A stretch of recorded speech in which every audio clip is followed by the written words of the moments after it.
broken system, chained and tangled up in lies. Voices shouting, screaming in defeat. Politicians playing games under darkened skies. Hope lost in the dust of the street.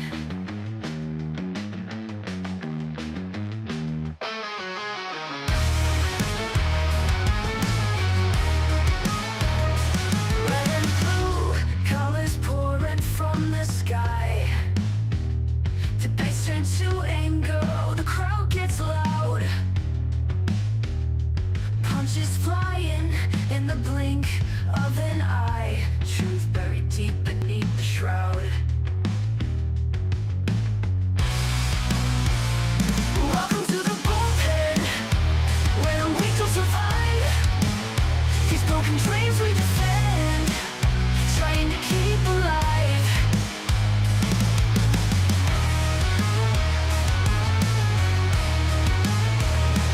Faces on the screen, flashing perfect teeth. But behind those eyes, just rotting greed. Politicians turn to whispers beneath. They all just get what they need. Whispering conspiracies, drowning in their lies. Echoes of freedom, lost in cries.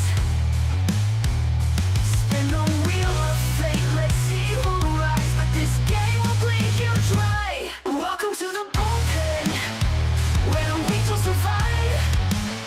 These broken dreams we defend, trying to keep alive.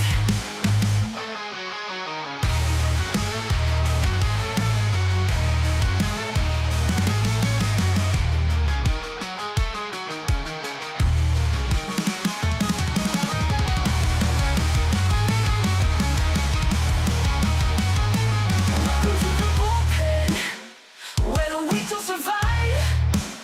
These broken dreams we defend, trying to keep alive.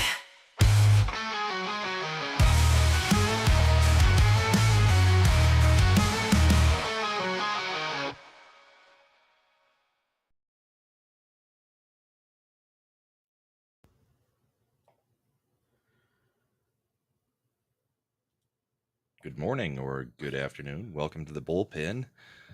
It's another week, but not another year yet. We've got one more week until we're in 2025, but there's still plenty going on in 2024, and we're going to talk about it a little bit.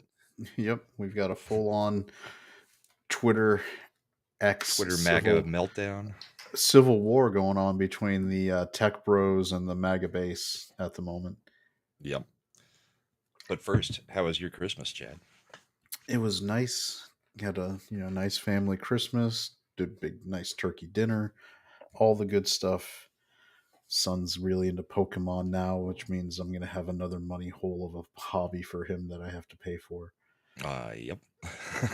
Yep. So luckily Christmas took care of that for the initial setup.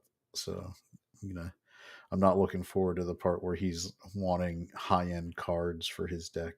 It's gonna be So he is into the cards, not into the games. And yeah. It's the card game that he wants. Okay. So Well, the the one with the most long term costs. I yeah, suppose. that seems like that's probably something that was influenced by you a little bit. I mean, I'm not saying I gave him my. It probably was because I gave him a card. I had a set of them. You remember the Marvel cards from the early '90s when they used to do those? Not Probably really. not. All right. So I had a complete set and I had a partial complete set where I was missing like 5 cards and I have them in the sleeves and binders. So I gave him the binder of the one that was missing like 5 cards. I was like, here, you can, because I know he liked reading, all the back, the old Marvel cards The had like bios on the the back. bios. It also had win loss records. It had all sorts of fun little things. So he really liked that. And then one of the neighbor kids sold him some Pokemon cards for 20 cents. Yeah. He did a good, it was not a bad deal. He got some, decent cards, but that started the snowballing, and then he joined like a little Pokemon club at the local community center where they meet once a month and do the tabletop card gaming. Oh, that's So cool. that's where I really lost it, because after, like, they loaned him a deck to play, and after he came home, it was just like, the I money. got to get this. I got to get that. Got to get them all. Yeah, so he got some of the basic. He got a couple of the decks where it's like ready to play decks. Yeah. They're like $7. Perfect. All right. Starter packs. Yeah. Yeah, and then his uncle got him one of the higher end like booster kits and other stuff. So he's he's well on his way to being an otaku Pokemon nerd playing Pokemon cards. So good times. Like father, like son. Yep. Well, no, I didn't play Pokemon. I'm not that bad. No, but you're a collector of things. I am, as all men are. Men are built to be collectors of things. Yeah. It's a weird thing, like, guys who will call like, "Hey, you collect action figures. You're a nerd. What do you have?" I have a lot of guitars. I've got a ton of bourbon. Yeah, you I've got got like books. I've long said that the male instinct is hunter gatherer / show off like your achievements, and Yeah. in the old days it That's used to what be we do. hunting. You would hunt, and so you would put up the bucks, the 5 point buck. You would put it, like, wear your stuff to display your, like your ability. Now it's like we've moved on. We don't have a lot of as much of that, so we've converted to different things: sports, collectibles, action figures, comic books, bourbons. You'll be hard pressed to find a man who doesn't have some kind of collectible hobby. It just Yeah. varies what you think. Like, they might look down on the one that you have and pretend like they don't, and they're like, "Well, you collect, in your case, bourbon." Well, that's totally different. How is it really different? Do you go out? Do you look for rare ones? Do you take pride in finding it at a good deal? Do you display them? Yes, yes, yes. That's just pretty much, just replace that with action figures, and you got a lot of the nerdy guys. The only And difference is, instead of keeping them unopened in package, bourbon collectors drink them. yeah, so As Nick the there's Greek asks, for $4.99, if I drink all the bourbon, am I still a collector? Yes.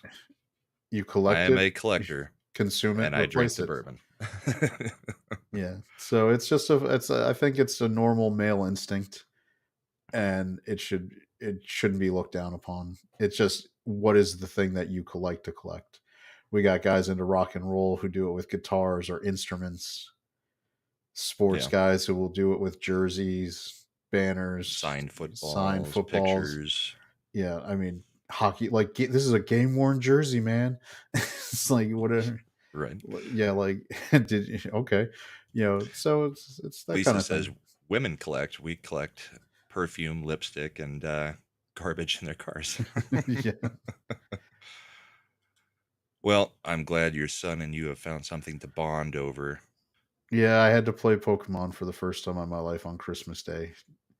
I felt bad that I whooped him so bad, but he needs to learn. Just like playing sports with your kids. You can't let them win. You've got to beat them Yeah, my wife is like, badly for a while. you don't let him win. I was like, no, he needs to learn. It's like, Let the boy watch.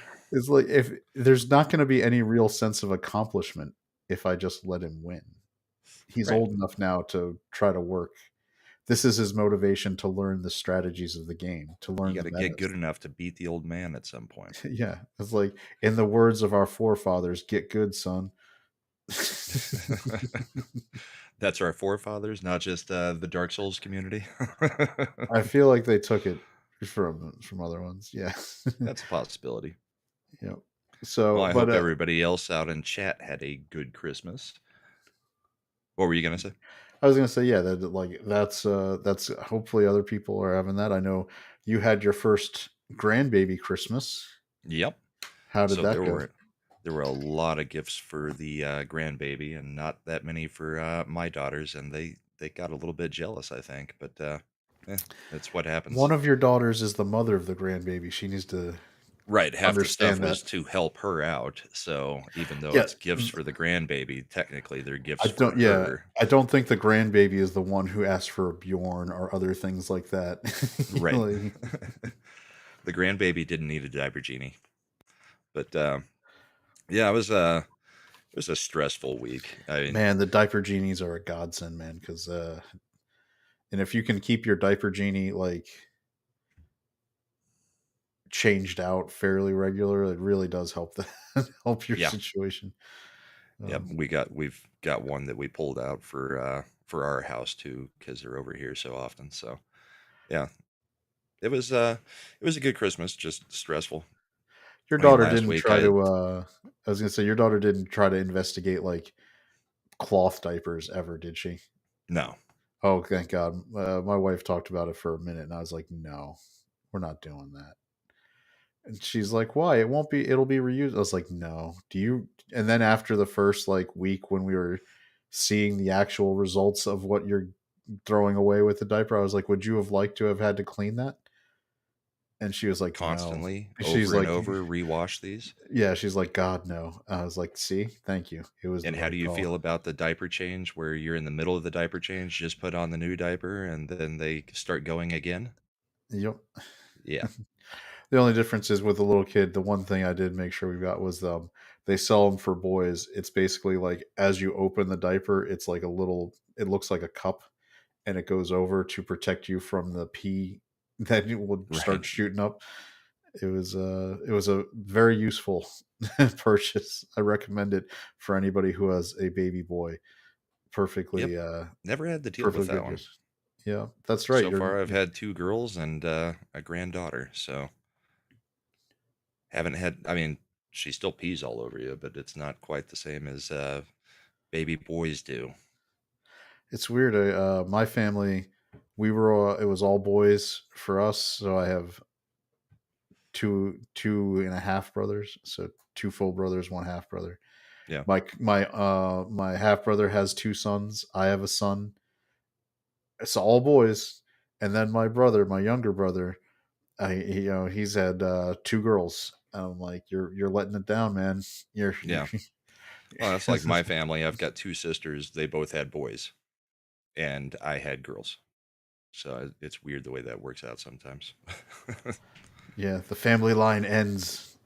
The Yep. name ends with The you. name ends with me, and I am on my dad's side. I'm one of the only ones that was still carrying it on. So, yeah, we're just doing some catching up, Josh. Welcome to the bullpen where we talk about babies peeing.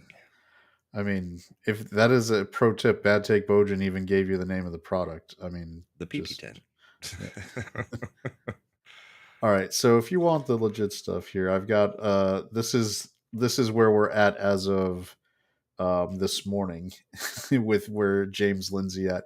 He's now calling JD Vance a fascist. Which Right. is I so to read the quote, JD Vance is pushing the fascist definition of a nation as the predominant definition for America in defiance of all of American history. I didn't make him do that. I would have advised him against doing that, but he's not listening to me. He's listening to you. This is because people are pointing out that JD Vance, in his, I think, RNC acceptance speech, said, specifically that America is not an idea, it's a place, right? And that was in the idea of defending and your borders, protecting the people of your nation. Right. And this is where I think James Lindsay is going off the. James Lindsay, by the way, is the leader of one side of this. All right, so there's three sides going on in this Twitter X fight. Yeah. We've got Tech we've got bros. Elon and Vivek, who are the tech bro side, who started this fight by basically saying H-1B visas are sacrosanct and we need to expand, not limit the program. And that is what basically was lighting a giant Acme fuse on a giant pile of bombs. And it set off like all of MAGA X, who was like, F you. No, we need to protect Americans and American jobs, and H-1B visas is a terrible program that is used by giant corporations to basically human traffic immigrants in for slave wage jobs. And this is a hill that the tech bros are willing to die on because Because they're all for this. and then Elon and Vivek and them started conflating like, well, we need to, why wouldn't we want to bring the top 0.1% of engineers to America? And I'm like, dude, if that was what the H-1B program was doing, nobody would have a problem with it. But that is not what the H-1B program is doing. They are bringing in janitors. They are bringing in low level, like the H-1B program is searchable. There's a website where you can see all the job postings that are being put out for H-1B visas. And it is, there's, like I said, janitors, cashiers at convenience stores, Right. entry level accounting jobs. By the way, the entry level accounting job was being advertised with annual salary of $30,000. That Yeah, is not not what exactly it. the brightest and best.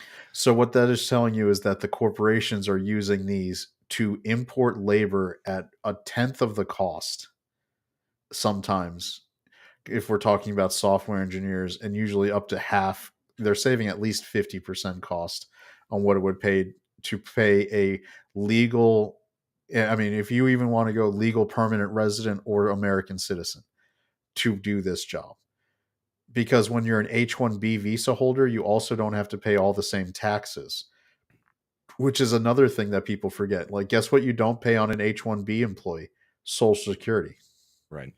Because because they're not that's citizens. and that's 6.2% of their salary. So they Yeah. don't have to pay any of that. So it reduces, in addition to base cost, they don't give these people benefits either. So the benefits cost goes away. So the thousands of dollars that you would have to pay for medical insurance and dental insurance and vision insurance all goes away. The H-1B program is 100% being used Abused. to and being abused. So the tech bros were getting crucified by the MAGA people for this, to the point where I think in the last 24 hours, Elon even backed off and was now like, well, the program's obviously a problem and needs reform. We just shouldn't get rid of it.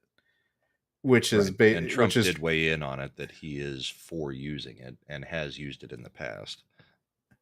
I think like every other program in the country, it just needs to be reformed and we need to be using it in the way it was intended, to get the best and the brightest. Because I mean, all of us, I think, have been against illegal immigration and for some legal immigration, as long as it's people coming over that are actually useful to the country. The situation right now is we've got to get a hold of our own situation here in the country before we start bringing in a ton more people through any of the programs legally, because we've got to clean out the house first. yeah, exactly. I mean, so this is a bad. All right, so that, and then we have the third faction, which is the James Lindsay faction, and James Lindsay has been crusading for a couple months now About the against woke right, what he calls the woke right, which seems to be his religious. his um his way to attack what he thinks are nativists, and which is a lot of the MAGA base. And I don't want to say, I wouldn't, nativist is a bad way to describe it, but America first, by definition, Right. involves the idea of confirming that America as a nation state exists. As a nation state, we should always act in the interest of our citizens first before we act in the interest of any other peoples. And James Lindsay has kind of used that as a vector of attack to say that now you're racist and fascist. And I don't think it's gone over well with people who had been on his side. He started this one by getting a conservative, allegedly conservative publication to publish a reworked version of the The Communist Communist Manifesto. Manifesto. Yeah. um, and he pretended like, I mean, he took a giant chunk out of it. But here's the thing about the Communist Manifesto: the reason it has persisted for as long as it has is because it starts by airing legitimate grievances of working class people against a system. Right. And the idea that the Communist Manifesto is 100% bullshit is wrong. I mean, the reason the Communist Manifesto catches so many people and gets them to agree to try these communist experiments is because there are legitimate grievances where a corporation kleptocracy left unchecked, where it has undue influence over the government, will 100% abuse workers. And we've seen that. And so, and this is, I mean, the H-1B program is a great example of that. That is all about corporations lobbying government to allow them to cut their bottom line at the expense of American workers. Yeah. And to pretend that that isn't legitimate grievance is what's going to push people more into, well, if doing things the right way through government as it exists in a republic doesn't work, well, I mean, if I'm going to be abused and screwed, I'd rather be, it's going to lead to grievance politics taking over, and you don't want that. So, yeah, H-1B is a globalist thing. It is. It's designed to allow you to outsource and source jobs from all over. And so Right. Lindsay has been pushing that whole argument. And so it's most summed up.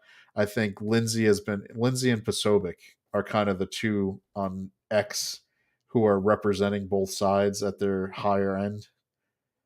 Yeah, a And little bit. so, and they're like, so they're trading barbs left and right, left and right. And But I also think part of the problem is the changing of the language to where immigration is immigration, the way the left has been using it.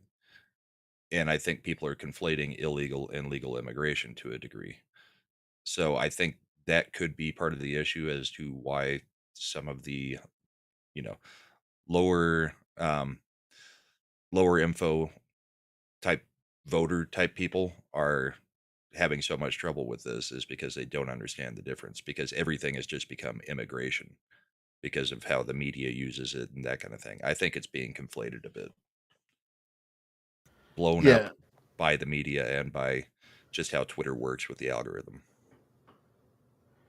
yeah. So I think this is something where they kind of thought they would be able to get away with it a little bit. Now, Elon and the tech bros were flying a little high, thinking that they were like, hey, now's the time where we can kind of push our little thing that we want to make sure that we keep. Hmm. And they didn't realize that people had been paying attention to this issue for a long time. Right. And here's the thing I would say: illegal immigration is a problem, but do you know what else is sort of illegal? Is abusing the H-1B program beyond what it was meant for. I would say that is a form of illegal immigration too, at the Yeah. expense of workers. And you're gonna there's a I mean, 60 Minutes, and this is something that's come up on Twitter X a lot. Did a story, I think it was in early in Trump's first term, like around 2016, 2017, where they brought on a panel of about 10 American workers who had been displaced by H-1B employees, and one of them was from Disney, and there was a lot of people from different industries. And what they do in corporate America is they make you train You this train your replacement, replacement. Yeah. and then let you know that you're going to be laid off, but you can be fired now, or you can get another year of employment and a severance package if you train your replacement. And Yeah. most people aren't in a position where they can absorb just getting fired immediately, so they take the deal. And so they end up training these people who are not nearly as qualified, and you can make I don't and it's not racist to point out that the language barrier is present, and there's a lot of loss in terms of service and results, when you switch to H-1B employees. So it's something that is being abused, and I would say that is just as illegal immigration. When we talk about like energy, I know Trump always says all of the above, right? You drill for oil, you do nuclear, and where it's appropriate, you do renewables. Well, illegal, fixing immigration is an all of the above fixing. And I'm not talking about and I'm talking about I'm not saying comprehensive reform where you're letting people in. No, we're not talking like we're fixing it before we start increasing any kind of caps. Right. Shut it down, fix it, and then reopen it and see how it's working at that point. Yep. So and I think this is where they miscalculated their position, thinking they would be able to get a little bit more away from it, get away with it, and um, they're they're not going to, I don't think that that they're going to get away with it. I think Trump is smart enough, and I think Vance, and Vance especially with his background where you want to talk about an area that's been crushed by cheap labor in all its forms, Yeah. is Appalachia. Appalachia. And trust me, I can tell you because there's in Virginia, there's a Purdue plant, and they H-1B all of those employees if they're doing it legally, so that they can get people to come in and pluck chickens at a plant. That is not a high school, high labor, high skilled job where you have to like, oh, we can't recruit here in the U.S. because there's nobody who can do it. Really, there's nobody who Well, and can pluck a chicken. that's where the talk of they're doing the jobs that Americans won't do just is BS. If the Americans can't get hired because you're bringing in H-1B visa holders to do these jobs, you're never actually looking at the American population to do the jobs that they might be willing to do because people need jobs, Here's because the other you've thing I already would, figured out how to do it for cheaper. yeah, that this is the right way to phrase it. They're getting people to do jobs that Americans won't do at the slave wages you will pay these people to do it. Like Right. like plucking a chicken is a not a fun. It's labor intensive, and you're paying these people usually $3-4 an hour to do it. Monotonous and repetitive. Now, an American might do that job, but an American would probably ask for $12 to $15 an hour. Plus, You you'd be know, paying Social plus Security you'd be and paying benefits and Social benefits. Security. So it's such a bullshit argument when they're like Americans won't do these jobs. It's like Americans won't do it at the pay rate you want to pay. And also give them a chance to actually Yeah. get those jobs.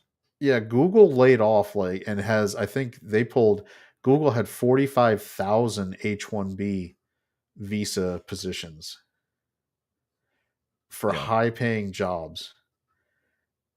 I doubt that there's not Americans to take any of those jobs, especially when you see all the stories about layoffs at tech companies. You can't tell me, you two things can't be happening at the same time. You can't be having massive layoffs at tech companies across the country, and there have been thousands and thousands of jobs lost over the last 5 years, And need to import and need people to to take import all these jobs. people to do these jobs. What it tells me is that you laid off the higher cost American worker to import the lower cost immigrant worker. And Correct. the other bad thing about the H-1B1 program, in addition to being a scam on they are usually done through corporations that are basically human traffickers. They what The corporation like Google doesn't directly hire the H-1B applicant. They hire a third party company A that staffing company. contracts an employee to them, and they pay the company the money for the wages. So the advertised wage for this software engineer might be $150,000, and the actual person doing the job might end up getting 40 because the company is the one who pockets the rest of it. And these people who are coming over on the H-1B visas can't, their only ability to stay in the United States legally under this visa is tied to their employment. If the company lets them go, they get removed from the country. So they are effectively trafficked from whatever country they're coming from to the United States, and they're tied directly to this employer company. And if they, and think about the leverage that gives that employer company. Oh, you're going to complain about you getting paid slave wages? Guess what? You're gone. You're back out. You're back. And your whole family gets to go too. And like Lisa said, it makes sense and it is a sound business practice, but that's where the reform needs to happen. If it's turned into something, I mean, it's just like the taxes, right? I mean, Trump has said multiple times, even during debates, that yeah, he pays the taxes that he has to pay and gets around everything that he can because that's how the tax code is written. So if that's the issue, then the visa program needs to be reformed and rewritten so that it is not an incentive for companies to use these as sound business practices. Stuttering Guitarist says GM implemented a program this past year to replace current engineers with Brazilian and Cuban engineers who will make only 50,000, which is probably a six-figure job. Yeah, so an engineer at GM was probably making 120 to Yeah, 150 plus benefits. And it's ridiculous. And I don't like the idea that I'm being called racist because I think this program is bad. And that's where it's I get where it's morphed into a straw man kind of argument where because there are the Nick Fuenteses and Groypers of the the world, Groypers. Yeah, this is something that I hate, and Lindsay's done it now. He'll take those kinds of quotes, and conflate it put it with the out, right and and MAGA. say, well, look at what you're doing, MAGA. This is whose side you're on. Well, f you. Just because one person or one group of people who are out The there, Groypers do not yeah, make up a large portion of MAGA. yeah, It's just like when somebody endorses you, that doesn't mean that you endorse everything that they think. You can't force them to not vote for you or not participate, even though you may vehemently disagree with their takes. yep. So I think this is something where, and I again, and we've got people who are friends of the program, who are kind of tied to some of the, and that's fine. I understand. I'm gonna go and assume that they have good intentions for trying to make this argument. That maybe their intentions are good to try to prevent what they think is a wokest, leftist, racist like group of people from taking root. I think they are going about it the wrong way if they want to genuinely protect that, because this is something they should no nobody should be advocating for the H1B program as it is. And even Elon has now shifted and is pointing at, and because he knows it's a losing argument, to Well, like because there is enough major pushback reform. and discourse. I mean, that's the thing right now is something like this can come up that nobody has really talked about a ton over the past few years. I mean, we've talked a lot about illegal immigration. We haven't talked a lot about legal immigration and reforming that.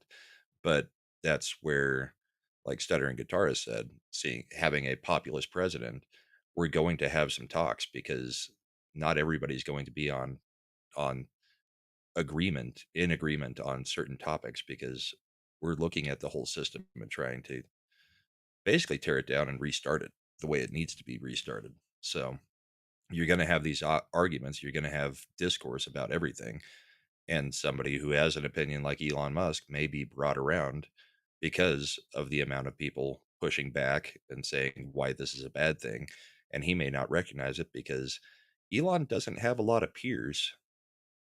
He has his own thoughts, and he has basically one basic tenet that he goes by, and hopefully that continues to be what's good for America, we do that.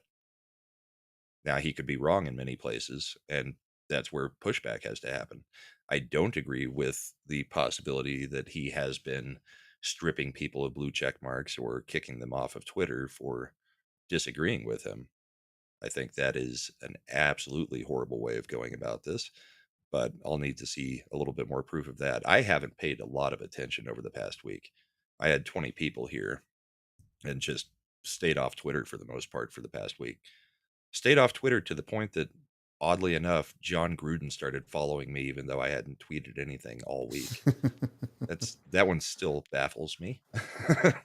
Gruden, I think, clearly might be a fan of your show with Comics Division, looking at who he's following on Twitter. Oh yeah, I didn't He go look at the follows followers. Midnight's Edge, Tom, I think some of those other ones. So That's weird. that's yeah. So it was interesting. I think where was it at? John Gruden. Here we go. The following.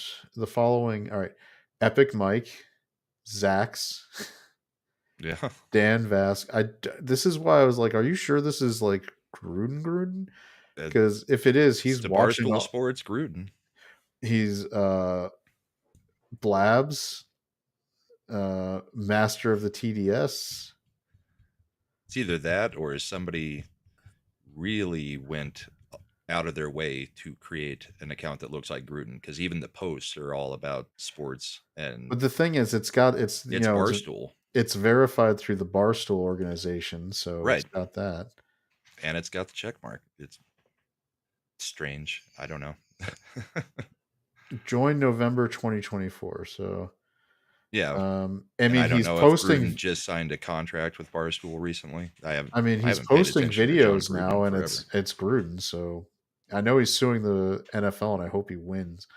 Uh, that'll be good. But he must, maybe he's a fan of the Zach's YouTube show. And, you should tell Zach's, like, see, like, reach out, see if he wants to be on. Yeah, or maybe he's getting ready to go full conservative, and we'll just show up here. I mean, if you should, you can you message him since he follows? See, oh, If he's got the DMs. his DMs are open for everybody, so never mind. I don't know. That was just a weird occurrence that happened in the past week. Either that or the person who manages the account is a fan. So either way, it's good for you. Yeah. Well, good for everybody that he's following, I would assume. It's a Yes. fairly big name with a growing large account, 150,000, and it's pretty young, so Let me we'll see see. if I bookmarked anything else for the bullpen. Well, do we think that's pretty much good on the H1 situation? Yeah, I mean, I I think think that kind of explains what's I been think we going covered on. all of it. I think our opinions are pretty similar on where this needs to go. That I wouldn't throw the program out whole cloth, because if we've got people who, but the thing is, we already have an immigration program, which is an O visa. O, not an H. The O is for, like, we're, it's the, like, you are somebody bringing something to the United States that we don't have. Usually that is used for, like, Olympic athletes, sport, like people who are celebrities of some sort, or bring some kind of, like, a Nobel Prize winner wouldn't be getting an H visa, they'd be getting this O visa, where People who you're, come to play sports, well, not just sports, but, like, professional basically sports. prominent figures who are coming for the benefit of the United States, like Nobel Prize winner, Olympic athletes, whatever, that kind of, we're talking about that level of notoriety for the skill set you're bringing. Well, for crossover with my bourbon and boarding show, then, like Ovechkin, Russian citizen, Yeah. he would be an O1 visa. Yes, because you would say that there's not like that the skill set he brings is not replicatable by an average American citizen, and so therefore his contribution to the United States would be unique and noteworthy. Correct. So the other things that we were thinking about talking about is obviously Joe Biden commuting the sentences of 37 out of the 40 federal death Real, row inmates. before we switch over, I just did, because Oh, just to okay. kind of, I found this is the U.S. government's. It's O1 visa, individuals with extraordinary abilities or achievements. So this visa already exists. It's completely separate. This is for This is the extra. meritocracy Yep. visa. So just so, like, individuals with extraordinary ability in the sciences, education, business, or athletics, not including the arts, motion pictures, or television. Then there's an O1B, which is individuals with extraordinary ability in the arts or extraordinary achievement in motion picture or television. Individuals who will accompany an O1 artist, or an O spouse and children. So this visa already exists. The difference is this visa is highly vetted to make sure that the skill set you're saying you have is legitimate. H1 visas have very little actual vetting, and they are not permanent, like, introduction. So I would say this is the reason why I'm actually, this kind of thing being around makes me more inclined to be like, maybe the H program, as Eric Myers says, should be thrown out whole cloth and restarted completely from the ground up, because we Right. already have the O visas to cover. If you're Tesla or SpaceX, and you need to get somebody who can build a rocket, say like NASA did in the 60s and 50s, when we got somebody formerly of Germany to come in and help us with our space program. They were probably in on an O1 visa program, where Right. they had an extraordinary ability to help us with something we needed. I'm talking about Werner von Braun, who is the guy who designed rockets. Well, So and the H1 seems to be more for when there is a shortage an employment shortage, and you need to actually bring in people. I mean, Canada's having this argument right now because Trudeau is trying to sit there and say that, yeah, well, you guys claimed that we had a shortage of employees, labor shortage in Canada. So over the past 9 years, I've brought in this many refugees and all this stuff. And it's like, yeah, well, the labor shortage ended about 6 years ago, and you have continued to bring in more and more and more. So at some point, you don't keep using these tools that the government has to try to import labor for a labor shortage when you don't have a labor shortage anymore, because that's just harming your citizens. They're not able to get jobs because you're still using this program to bring in people that will just work for cheap. Yep. And what, like Eric says, SpaceX can't even use O1 because there's requirements that everybody there has to be American citizens because of the national security implications of the work they're doing.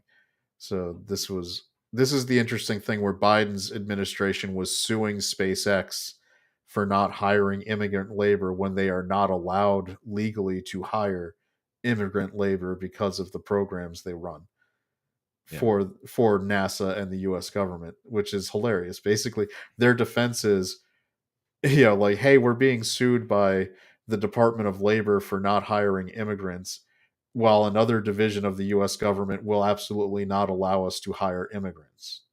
Yeah. We're not allowed to do it, so we're getting sued for not doing it.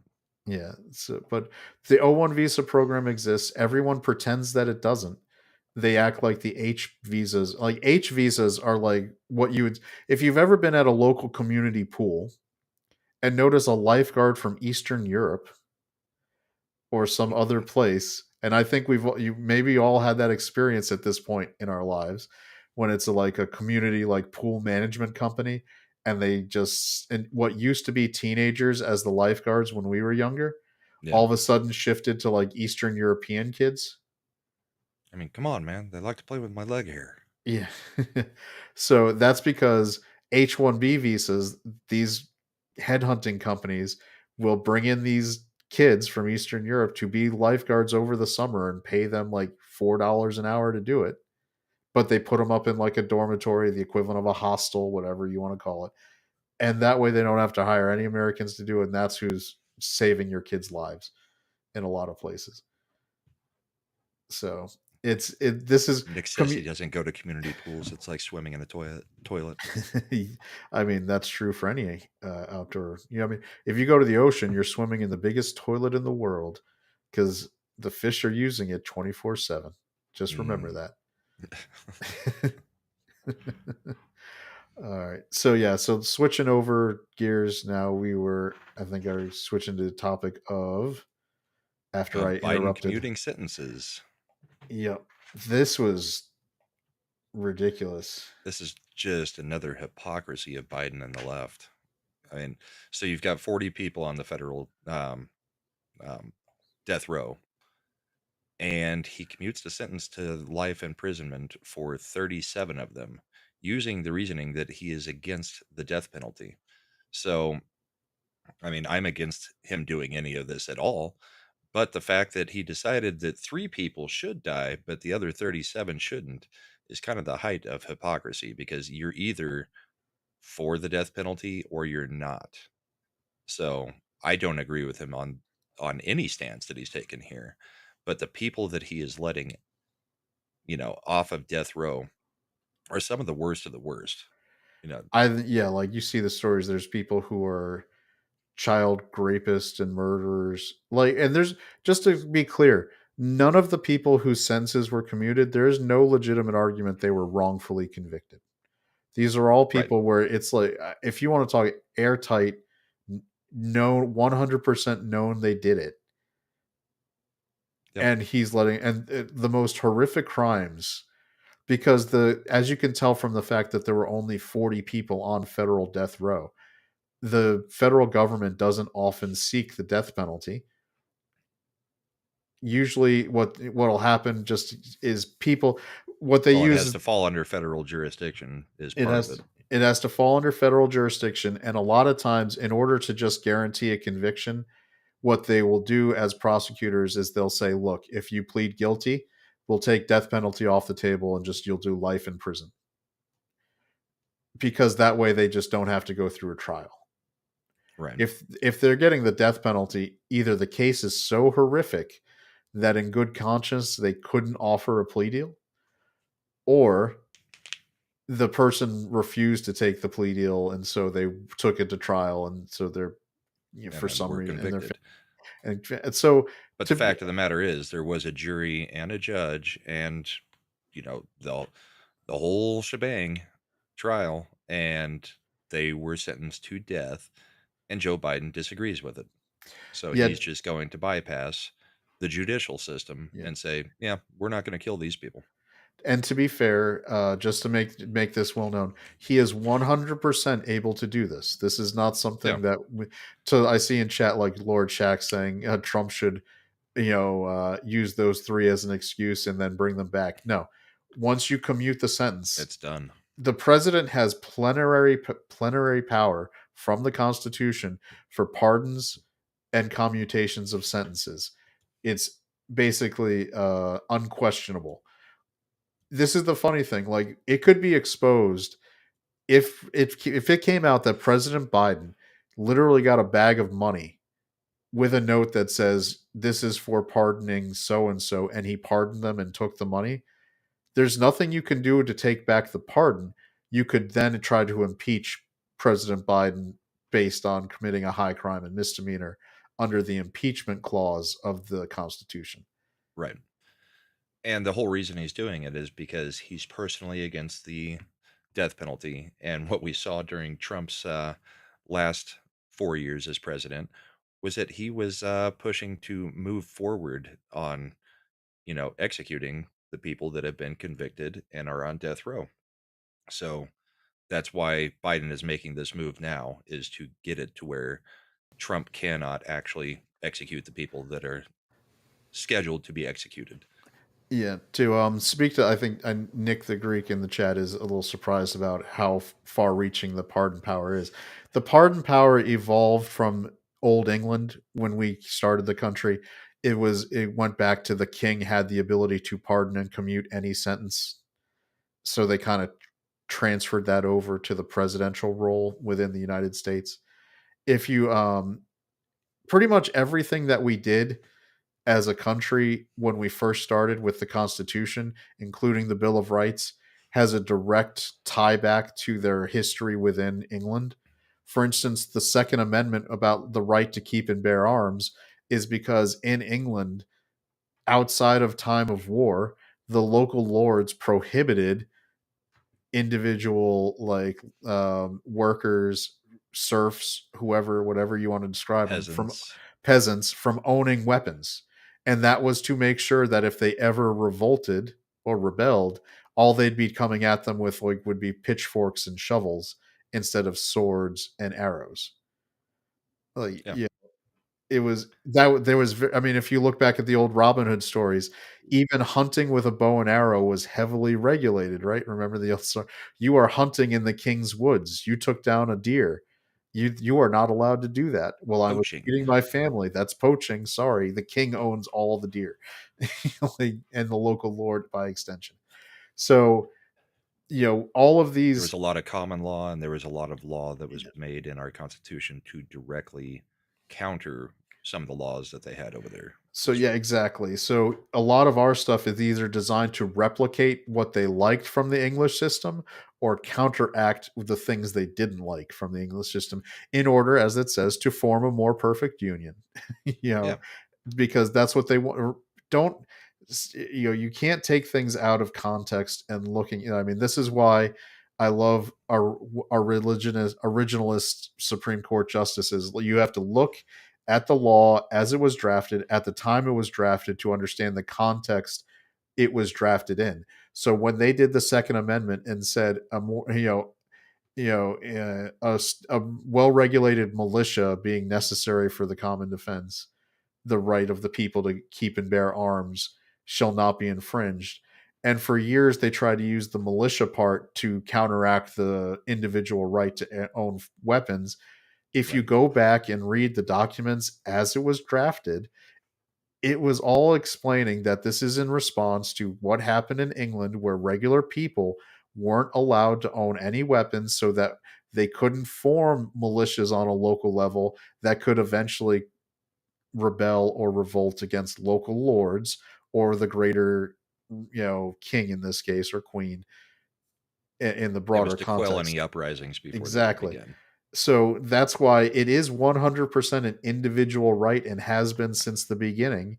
And reading it the other way is the wrong way to do it. It's trying to use, your linguistic It's trying to use trickery. the Yeah, modern interpretations when we have the context of why the law was created, so we can definitely infer what they actually meant when they wrote the Second Amendment. correct. And I mean, that's why it's so silly when they do that kind of stuff. So in this case, we've got President Biden using a power he is 100% able to use. A good example of this, if anybody remembers and was paying attention, I'm sure Brahma was back in the last days of the Clinton administration in the 90s, Yeah. when he pardoned some, specifically, there's a man named Mark Rich who was definitely paid off the Clintons. Yes. It's basically a known fact at this point that the money came in through Mark Rich's ex-wife to the Clinton Foundation, quote unquote, and he got pardoned.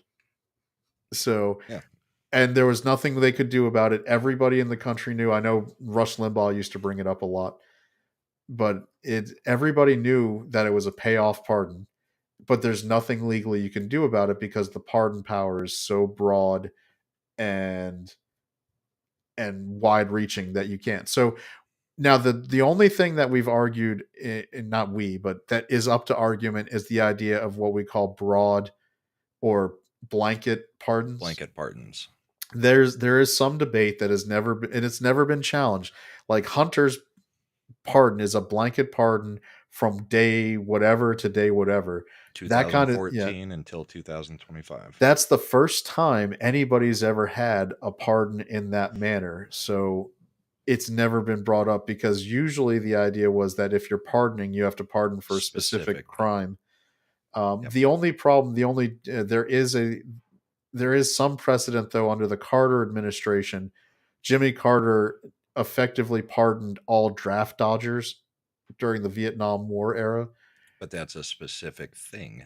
That's Yeah, not just, hey, but from yeah, this time period to this time period, you're pardoned for anything and everything you might have done. exactly, and that's where there is argument because what Carter's Yeah. pardon was basically he said it the specific crime of draft dodging, which is why people went to Canada or were always living in fear of being indicted. He didn't write every single person's name, but he said this specific crime from this date to this date, everybody who may have breached that crime or committed that crime is pardoned. Right. So that one's also a blanket pardon, but it was blanket in the sense that it was all these people, but for this specific crime against the United States federal government. But it does open the door now for Trump to then issue a blanket pardon for J6, which is going to be because if you're But even then, that would have been for specific crimes. It wasn't just blanket. If well, and he's I not would looking say at a blanket pardon, from what I understand, because he thinks anybody who did do something violent should stay in prison. He may commute some of those sentences I think that's because what they he's were going to do. way too long for Yeah, what minor he trespassing crimes. I think what he's going to do is pardon everybody who was just trespassing, and he's going to commute anybody who was. There's only like 3 or 4 people who have been convicted where the crime involved assaulting an officer. I Right. think those are the people where he's going to commute. Which would never have gotten 10 to 20 years for the level of crime that No, they because are accused of. let me tell you, living near DC in 2016, January 2017, when Trump was inaugurated the, the first time, Hmm. there were riots, there were stuff being booed, and there were cops getting assaulted. There's Yeah. video of it Not to happening, mention the Summer of Love. and not one of those people were arrested or prosecuted for it. So But what I'm getting at is that still would not be a blanket pardon. to the degree that what we're saying Joe Biden is doing for anything, for any and all acts. It's still specific to acts that were done on that day and the specific, trespassing or whatever they've been charged with at this point. Because still, none of them, I don't think, have been charged with insurrection or anything. It's literally, small felonies like assaulting a police officer, that kind of stuff. So it's still not as blanket as what Biden did. So I would argue Trump could always have done this. I mean, it gives him a little bit more cover to do it, I guess. But yeah, I think that's what we'll see is the pardoning of all the minor just walking around the Capitol stuff, and like you said, the commutation of those who have gotten 20-year sentences for literally something that most people go to jail for, what, 30 days, 60 days. I mean, it depends on the level of assault, but the only person who died that day was Ashley Babbitt, and we know that. Yep. And I don't know about what's going to happen with that one. I think, unfortunately, and I don't think anything's ever going to happen in that case. I don't think that they. Here's where the issue lies, and I know that, and this is going to sound, unfortunately, this is going to be an unpopular opinion.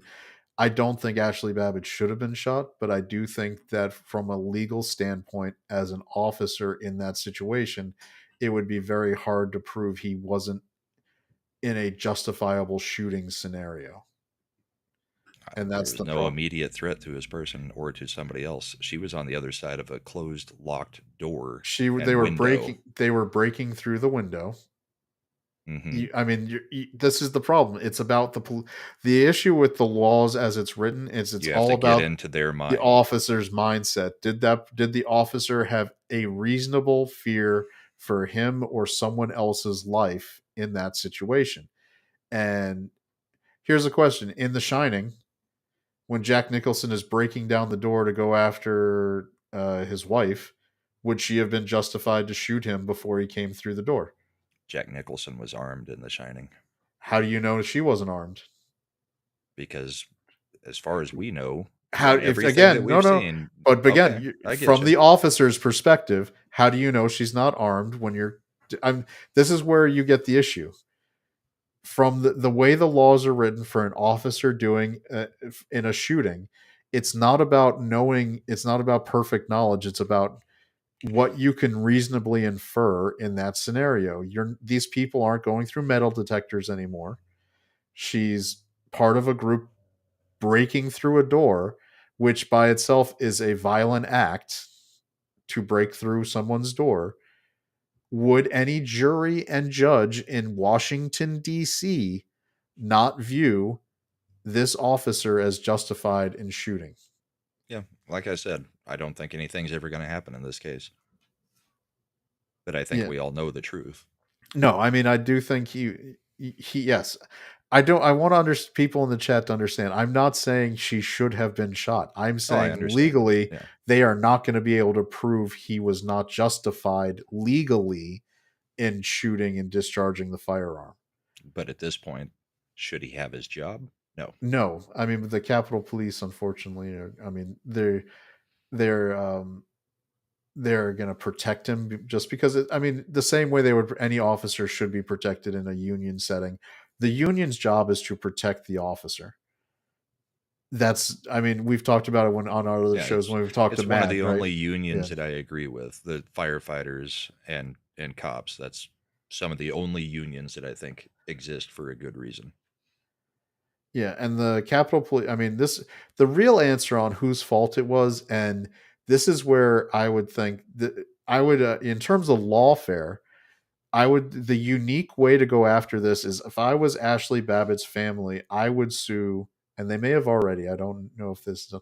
I would sue Speaker Pelosi for involuntary manslaughter, with the Yeah, idea that her negligence in refusing the additional help offered, because now we've got it on tape several times where she acknowledges and admits she was offered the National Guard, thousands of National Guard people to yeah, secure the Capitol, and she said no. And in the end, by the way, the Capitol Police fall under the auspices of the Speaker of the House, and the Yep. Speaker of the House is in charge of security of the congressional building. Yeah. So the Speaker Well, of the and House, they could just use her daughter's documentary that's my point. to get her. Yeah. That's where I would go with it. I would say that the way to go after this for who's genuinely responsible, I realize he pulled the trigger, but who set this stuff in motion that allowed all of this to happen? I And would put it welcomed it. and Yeah. welcomed it is Nancy Pelosi as the person responsible for that. And because of this is where I would say because of her responsibility and her choice voluntarily and knowingly to not say I want the National Guard here when it's offered, she's responsible. I would sue for her for wrongful death. Sue the government and her personally. Yeah. No, I would sue her personally. The government gets to decide when you get to sue them. Right. And so you don't want to You deal with could that. bring the case and Yeah. see if it actually goes through, but either way, go after them and her. I mean, when you sue everybody that you Yeah. So possibly you can. So you sue her, and because remember, congressional immunity, as written into the Constitution, is only directly related to their legislative actions, like getting to and from the Congress to vote on legislation or be a legislature.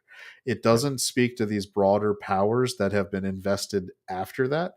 So I think there's good grounds to say that she can't claim congressional immunity in her role as Speaker of the House deciding security levels for the congressional building.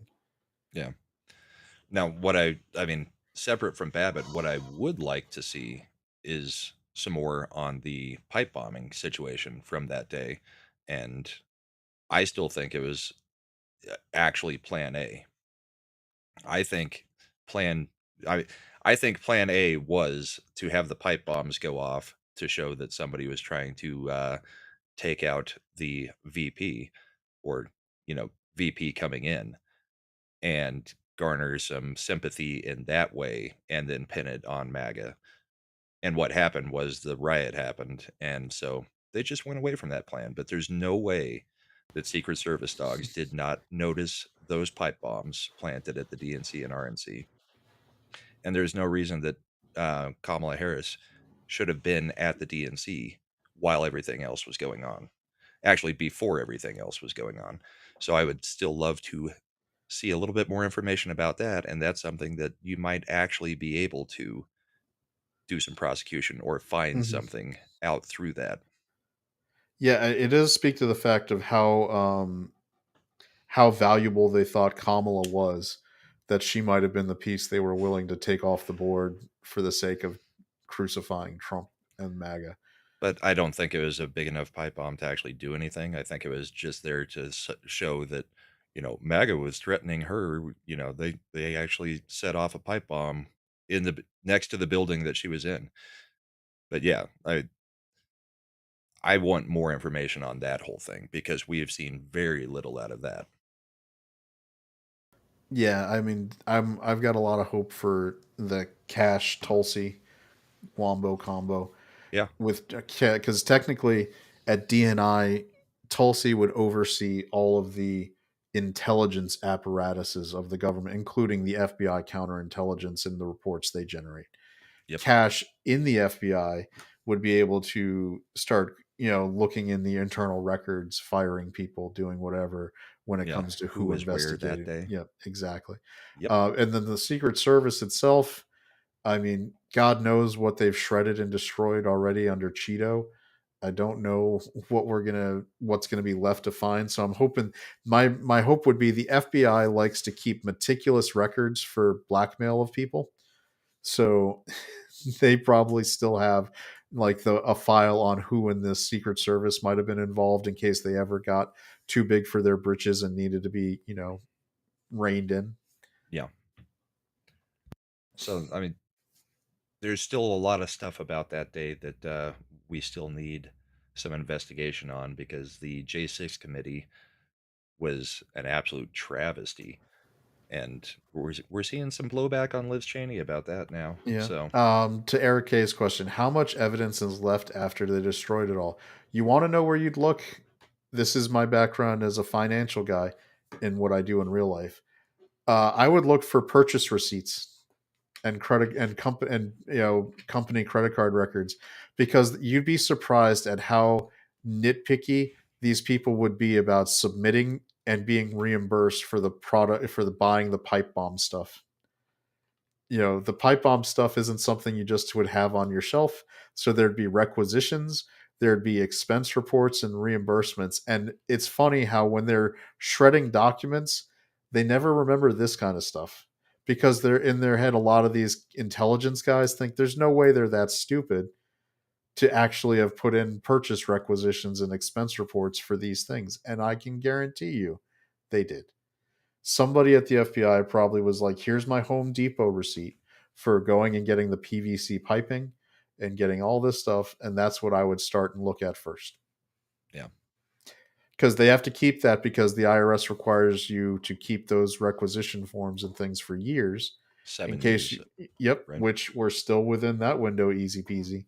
Yep. Because if you ever have to audit, because it's people's taxes, they get these reimbursements and you have to keep it, because You're if they either ever getting get a audited, 1099 that includes it, or or a if they W-2. and you don't, and most of the time you don't get it included because it's a reimbursement. You don't have to count as income things that are reimbursed, because you keep the records showing that it was an actual business expense you were reimbursed for, Yeah. not income. So that's why you got to keep those records. So yeah, Davina's right. Nobody's paying out of for false flag operations out of their own pocket. So they'll have, Yes. yeah. Here's the dirty secret, Davina. They might have these off the book things, but these government workers will 100% be submitting to somewhere to get paid back, and those receipts will be Yep. there. They're just that, because they don't think about it. This is the weird part. They just assume that the money gets paid back to them. It's the best example I would think is, was it Casino? You remember in Casino, where the way they got that whole mob group was because the one guy was keeping the notebook with the records of all his expenses. And so he Well, it's had, kind of like Al Capone. yep. Got him on taxes. Real quick, Yeah. Nick the Greek for $4.99 on the YouTube side. It truly bothers me how the calls for actual acts of violence keep coming predominantly from one side, and yet they claim to be tolerant and peaceful. And that's the double standards of the left. I mean, they see themselves as peaceful because they think that by demonizing the people on the right, that it is actually something good to get rid of the ideas on the right. Yeah, I like Eric's chat. Chat has me lolling over the Home Depot scenario. Some Men in Black type FBI guy walking into the Home Depot. I can't wait to have all the expenses for khakis and matching T-shirts for Patriot Front that the FBI must have, Yeah. because I mean, there's going to be like, our uniform budget with Dickies was like $4,000 that month. What happened? We had to equip a Patriot Front march. Oh, okay, we're good. Yeah. Stamp it for reimbursement. Like Black ski masks. How many did we buy? 1 million? Yep. That checks out. here's the thing: they had matching polo shirts with a logo on it somewhere that got printed somewhere, Yep. and with a logo put on it. If you genuinely wanted to find out who these people were, and this is where even somebody who's a reporter who wanted to prove it, all you'd have to do is backtrack to the company where these shirts were made and see who paid the bill. And Yeah. nobody's asking that simple basic question. Like, and that's never leaked, right? The FBI, if this was happening, like, remember, we were capable with Canada of shutting down every trucker and their bank accounts just by looking at like their license plate or their name, or all this tangential information, and they shut down everybody's bank accounts. You don't think the US, without even having to pull a warrant, because this would be an intelligence investigation, would be able to pull up and get the records on who paid for thousands of matching polo shirts? They would have it. And if it was somebody legit, if it was a MAGA person, that shit would have leaked already. It would have been like, oh, the Koch brothers are financing the Right. Patriot Front. I mean, at very least, when they're arrested, they could start taking off their masks and actually showing who these people are, but they don't do that. It's the only group where they don't. No mug shots, no names. They get arrested, but you never see any reports, right? Yeah. Like even the Summer of Love people who get released, you still see their mugshots. They get their mugshots taken, you know their names. And it's always a bunch of spoiled little leftist rich kids. I like Eric. Some guy, oh my god, you bought these at Neiman Marcus? Why didn't you go to Target? You realize the red flag. Monkey Jeebus did have a question. Were any police killed during January 6th? I had a liberal say that there was, but I haven't heard of it. All right, so No, here's the there is the thing. one guy who died the next day from natural causes. There were all right. There are usually in the arguments they make. There's 3 officer deaths that they cite. One was a Capitol Police officer, and 2 were DC Metropolitan Police. None of them died on January 6th. 2 were Two of the self-deletions, weren't they? the 2 DC Metropolitan Police officers were self deletions. And the one died of natural causes. And the one, and even the family said that. And they cremated the body before they could do any kind of autopsy. What it looks like, that was the one that they claim was hit by a pipe over the head. First, it was a fire extinguisher. Then it was a pipe. Then it was bear mace. There's no explanation that actually corresponds to what killed him. Which, because we don't know what killed him, because we couldn't do an autopsy. Like, that's the thing. The government immediately convinced the family to move into having him cremated, so they couldn't do an autopsy, which was very odd, right? Which the original reports were a stroke or a heart attack, and it was 24 hours later. It wasn't directly related to, because they tried to also link, after they went from the fire extinguisher to the pipe to the mace, they tried to link it to a reaction to the mace is what caused this natural death. But like Chad said, we have no records of it, supposedly, because he was cremated immediately. So at the request, but anybody saying that an officer died on January 6th is flat out lying, including Biden, who has said it several times, and just about every person in Congress from the Democrat side. Now, here's the funny thing. If he died of a stroke, especially stroke, and they did an autopsy, it would be very possible that you could relate back a stroke to something that took place on January 6th. But they didn't do an autopsy, and it makes me them not doing that makes me think it wasn't at all related. Part of me thinks that maybe this guy enjoyed recreational substances, and that can also cause heart attack and stroke. And it wouldn't look good for you, your vaunted, because this was the case they used to hoist all these people. Right. Was this guy? They needed somebody. I mean, if I was conspiratorial, they needed someone to be gone to be able to really get this stuff going. They needed an actual act of violence. And here's the other thing. The pipe bombings would have been an actual act of violence if that plan had gone through. And there's an incentive, the incentives, and you're like, why would the family do it? Here's the incentive. The argument, the back channel communications would have been, right now we're classifying his death as being in the line of duty because it was related to his service on January 6th. Right. You guys have to understand that officers have lots of insurance and payouts related to dying in the line of duty. If his death was not duty related, all of that money goes away.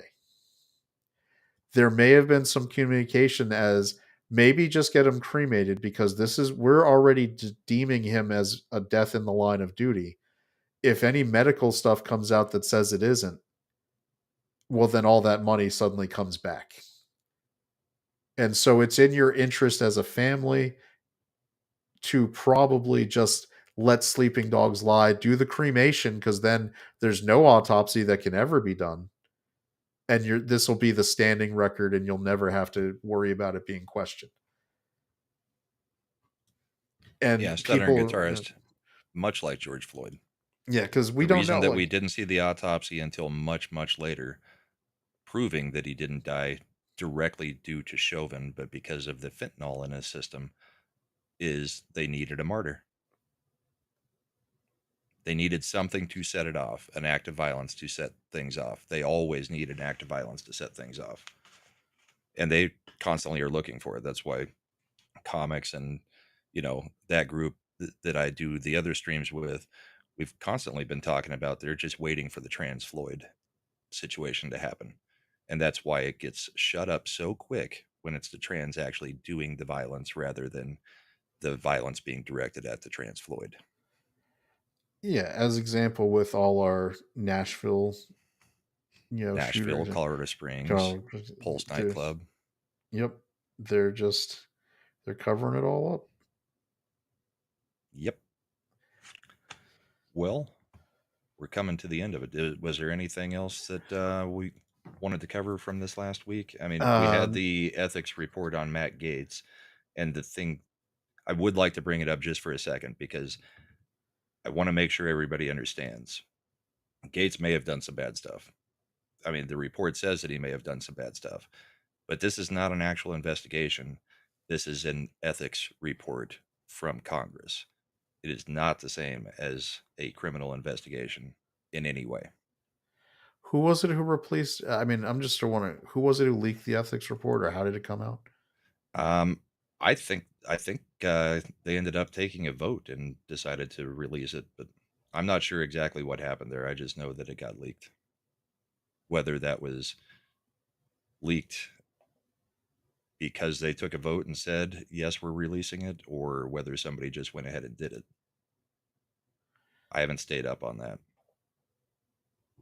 Yeah, I mean it's But Gates has threatened that since he did win an election, he could just go back in and, sit for one day and bring and out everything about the slush fund and just have all of that leaked out and then go do his new job. I'm not sure how he would get it all though. I mean, I know he could I don't move. know, but if He could you can motion leak to have it that, you could released. probably leak anything. I mean, it is it is Congress. There's a Yeah, lot of people there that'll do a lot of nasty things in the name of power. yeah. And then we've It's got Lerner, or not Lerner, Yellen out there saying that we may only have enough money to fund the government for another 2 weeks, even after the short-term spending bill. eh, I So mean there's it some is. weird stuff going on out there. I'm not But quite sure how that happened. yeah, Because it's a continuing resolution / omnibus. It just basically says you're funded through this date. right. But yeah. Um, to answer Eric's things about Gates being falsely accused, I don't know. I don't know that he laundered the money the way. I mean, the initial allegations that they were trying to get him on was like a money laundering operation, Mm-hmm. and that was because that was tied to the guy that got swept up for actually money laundering that Gates had known in Florida. I think at this point, what we can say, and this is the thing, it's legal in Florida, so this is where we get into the morally not great versus illegal. It is morally not great that he was banging 17-year-olds. It is legal in Florida for him to bang 17-year-olds. It's their age of consent law. There's no statutory rape. I Right. think under Florida law, I think a 17-year-old can consent. Let me just before I say go out on a limb. Age of Allegedly. Florida's age of consent. Is it is 18. Never mind. Romeo Juliet laws are only for within a few years of Within a few age. years. Yeah. So So a senior in high school can't get in trouble for being with a junior in high school, that kind of thing. now here's where I'll tell you the Democrats don't. So in Virginia, there's a great example of this. There is a Democrat member of the legislature who was kicked out of the house, the state house, because he is a lawyer is his everyday job, and he got a paralegal that he had working for him who was 17 pregnant, and it came to light. He got divorced, ended up marrying this paralegal, and then came back and ran again for his old seat and won it again. And did they kick him out for? No, they let him sit. He's still there. They Right. they kicked him out at the initial allegation when it was the least advantageous for him. And then once he ran and won again, suddenly that behavior, which is now completely documented and true, was a-okay. So that's the Well, thing. and the thing about the whole ethics report is these are usually not leaked out. They are not released to the public. So he does have something to say about, there's the whole slush fund in Congress. We all know about it. We've known about it for years, specifically for SA and other situations. And none of those are getting leaked out. So, yeah, Gates has a little bit of a right to be pissed, but that doesn't mean Gates is a great person. No, I think this is I, this is we talked about this before. I think the problem Gates had is there was too much material evidence that if they went to a hearing, the headlines and the video would have all been, here's your Venmo transaction to this 17-year-old for $500. What was this money for? Because in Yeah. your description you said for being you. What is Good being, what was good she? girl. Yeah, like, good girl. Like, what do these mean? Why were you sending this money to the 17-year-old? Why were you traveling with a 17-year-old girl? Like, the optics of the entire thing would have been terrible. And it's not worth the effort of It expending was too political much political capital. capital. Yeah. Yep. So, and Gates, no, I mean, this is another thing where it's He's not nothing, a liked person. it's not a tangible thing. Gates kind of has a sleazy look. I'm gonna be honest. He kind of looks a little sleazy, like a used cars. There's the guys who look like used car salesmen in your head. Mhm. Gates has that look, and you're not going to go out. So you start adding up. He's not actually that well liked within the congressional community. He has Either at- side. he has attacked senators of the Republican side too constantly. So he didn't like have a lot of friends over there anyway. He you know he's got genuine evidence, even though it may not be enough to criminally indict him, evidence of moral turpitude, as they used to call it. All of this is a recipe for probably not worth the effort. If we could have slid him by, we would have done it. I think But he would have done really good in that position. yep. It, I mean, two things can be true at once. He could be a bad guy and be not liked at all, but he could have been great in that position. Yeah, to Mark's 47, he is sleazy. So was Scarborough. We've upped up a few times in the district. Yeah, Joe Scarborough, Mr. MSNBC, start Yeah, doing a deep dive about how he was involved in a death of an intern of an intern or a that staffer. I can't or remember. yeah, that magically just never got questioned, and he was free and clear. So just saying, there's a lot of Scarborough's not exactly a squeaky clean kind of guy too. So um, I wouldn't. I just don't think it was worth the fight for Gates. Hegseth, yes, I fight Yes. for Hegseth. I don't fight for Gates. Like, out of the two, the guy that I would actually try to fight for is Hegseth, and I think they made the right call actually fighting for Hegseth and cutting Gates loose. Yeah. And Gates may have been a situation where the administration was just testing the waters to see what they could get through with the I Senate honestly, votes. I also think Gates was, and this is the Machiavellian person. You put Gates out there first so that it looks really bad, and so that you cut him loose, so that when you fight for Hegseth, you're like, look, we didn't fight for Gates. Hegseth is good. Admit, like, it's one of the, Sacrificial lamb. it's one of those things where, and it comes up a lot in movies. You'll hear about how they do this to get the R rating instead of the NC-17. Yeah. They'll do a really extreme cut, and So when you then pull it back, then it so doesn't seem as bad. yeah, so when you pull it back to what you actually wanted, they'll be like, "Oh, it looks like you did cut a lot of stuff out. Okay, this can be an R." Yeah. Yep. But we are at time, sir. So I think we will call it a week. What do you got coming up? Are we doing gaming again this week? Well, it's or New is it New Year's Eve, Year's Eve? so I'm negotiating with the wife on what she's wanting to do on New Year's Eve. I know that a lot of the guys in our group don't really have anything going on, so we may be doing a Tuesday night stream. I It may heard not there be might be gaming. it might even be a risk one. Lots of options, lots of things. Yeah, We can, allegedly.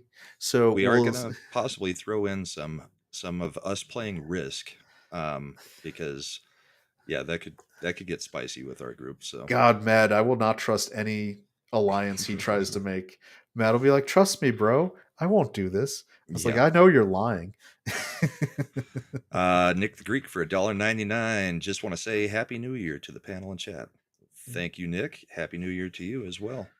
Nice. It's Yeah, we're going to be starting it off great here in about what 22, 23 days, whatever it is. we're gonna have the best, biggest year. It'll be It's going 2025 to is the be a great greatest year. year, a huge year. Some would Yep. say the best. Yep.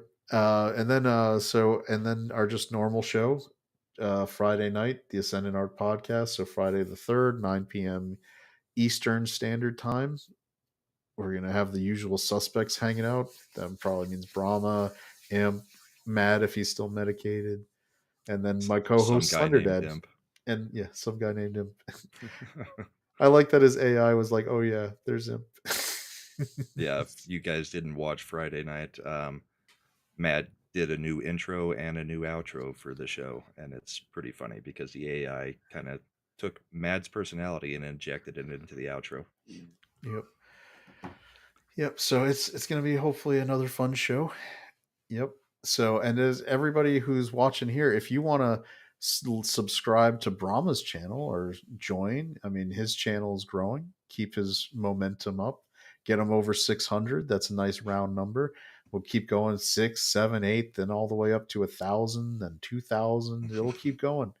So, if you haven't already, please subscribe here on Brahma's channel and join if you're even more interested in supporting the team. And so Yeah. that's Our goal important for the too. next year is to be at Amfest next year at this time and doing interviews with people and really getting the bullpen out there with some actual talking to some of the politicians and some of the players like Charlie Kirk and all those guys, um, getting getting a little bit more for the show. So that is the goal. Most of the super chats and memberships, that kind of stuff, will go towards trying to set that up for next December. Yep. So that'll be good. Your daughter won't be mad at you. Oh, she Not was so going. furious, especially Is when that Trump showed up. is that going to be in Phoenix again? Is that always in Phoenix or is it move I don't know. around? I've got to check into it. I think it's typically in Phoenix or in Arizona or Texas, something like that. So, but next year the plan is to try to get there. So it'll be it'll be a good time. I know the Vets Talking guys had a great time there. Culture Casino had a good time, but came back, I think, sick as a dog. I don't think he has a voice anymore. But so we'll check on Culture, see if he has a show tonight. I'm not. I haven't heard anything yet. So He was sounding a little rough the other day, so yeah, he's a bit under the weather. So, but yeah, thank you everybody for joining us. Hope everybody has a great New Year. I will try to get out to the community if we're going to do something on New Year's Eve. I know there's a lot of people that want something to watch on New Year's Eve, so we'll see if we can provide something. It may be a little bit later, maybe after the Eastern Time Zone's um, ball drop, but I'm sure we'll be able to throw something together. So have a great week. We will catch you all later. Here's an intro as an outro.